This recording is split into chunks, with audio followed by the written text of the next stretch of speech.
Le large sourire du porteur de projet de reprise de la société Terevaour contrastait avec la mine grave de l'actuel gérant. Mais après un peu plus d'une heure de débat, la décision tombe. Aucune banque n'ayant accepté de soutenir les projets de reprise et de maintien d'activité, le tribunal n'a eu d'autre choix que de prononcer la liquidation. On a tout fait pour pour faire en sorte que ça passe pas en liquidation. Maintenant, il y a des motifs quand même qui tiennent la route pour passer en liquidation.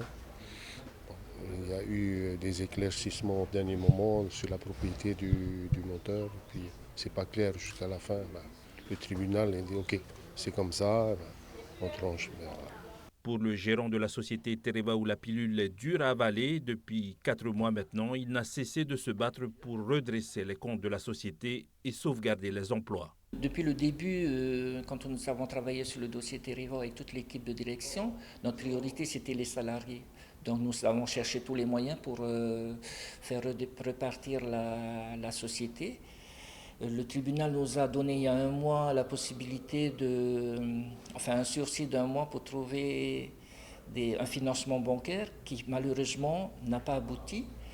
Mais moi, ce qui me rassure aujourd'hui par cette liquidation, c'est que nos collaborateurs voient enfin le bout du tunnel et qu'ils puissent se reconstruire après, dans le sens où le reste des salaires qui leur est dû leur sera payé, et au moins ils pourront se projeter dans l'avenir, l'après Tereva.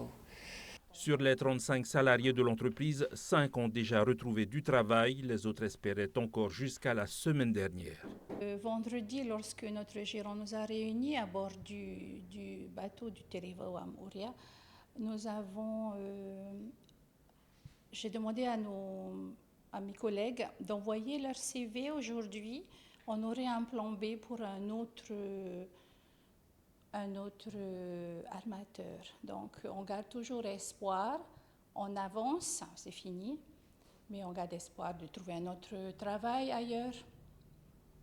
Les biens de la société Tereva seront mis en vente pour payer en priorité les sommes dues aux salariés avant les différents créanciers.